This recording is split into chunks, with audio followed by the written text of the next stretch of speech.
Tapos sa mga lugar na binabantayan ng 24 oras sa mga sandaling ito ay ang Metro Manila.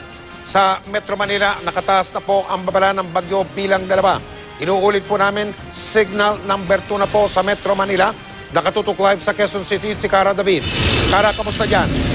Yes, Mike, alam mo, buong araw na makulumlim ang kalangitan sa Metro Manila. Pero kumpara doon sa malakas na buhos ng ulan na naranasan natin kagabi, kaya nagdulot ng matinding trapiko sa Metro Manila, hindi naman gaanong malakas yung ulan na nararanasan ngayon, partikular dito sa Quezon City. Paambun-ambun lang, pabugso-bugso ang ulan. Kaya hindi naman masyado nagdudulot din ito ng problema sa daloy ng trapiko. Kahit na nasa ilalim na nga ng signal number 2 ang Metro Manila, hindi rin natin napansin na may malakas na hangin dun sa mga lansangan ng Metro Manila. Pero Mike, andito kami ngayon sa Roxas District, Barangay Roxas District dito sa Quezon City. Alam naman natin na isa ito dun sa mga talagang binabaha.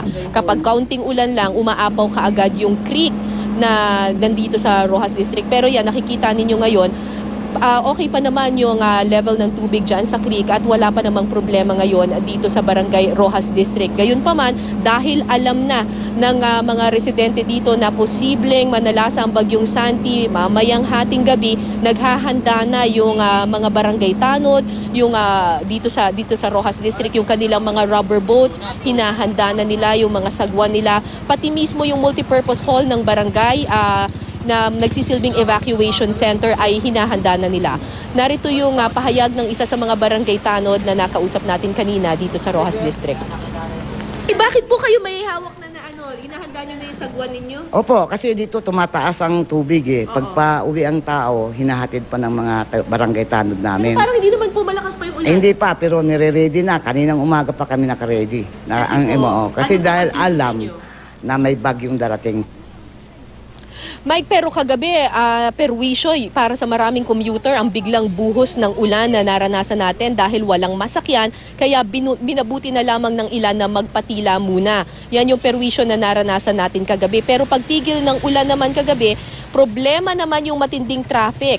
Bumper to bumper ang mga sasakyan sa ilang bahagi ng EDSA dahil hindi gumagalaw ang mga sasakyan, bumaba na lang ang ilang pasahero at naglakad. Halos ganito rin ang sitwasyon sa ilang kalsada sa Makati kahapon. Kagabihan, traffic at maraming stranded. May isang taxi nga na nakunan tayo kagabi na tumirik dahil nag-overheat na yung makina matapos maipit sa 3 oras na mabigat na daloy ng trapiko. Pahirapan din para sa mga motorista ang hanggang bangketang baha sa ilang kalsada. So Mike, sa ngayon, normal pa naman, wala pa namang matinding buhos ng ulan dito sa Quezon City, pero ang magandang balita dito, at least yung mga barangay officials natin naghahanda na sila. Kasi nga inaasahan nila mamayang hating gabi hanggang mamayang madaling araw ang paglalandfall nga nitong bagyong Santi at baka maapektuhan nga ang Metro Manila ng pananalasa nito. Yan muna ang latest mula dito sa lungsod ng Quezon. Balik sa iyo, Mike. At mukhang gusto lang mauulit yung sitwasyon kagabi kung saan hindi nagano yung ulan pero matindi ang traffic tulad ng nagaganap na sa sandaling ito sa ilang mga pangunahing lansangan ng Metro Manila. Maraming salamat, Cara David.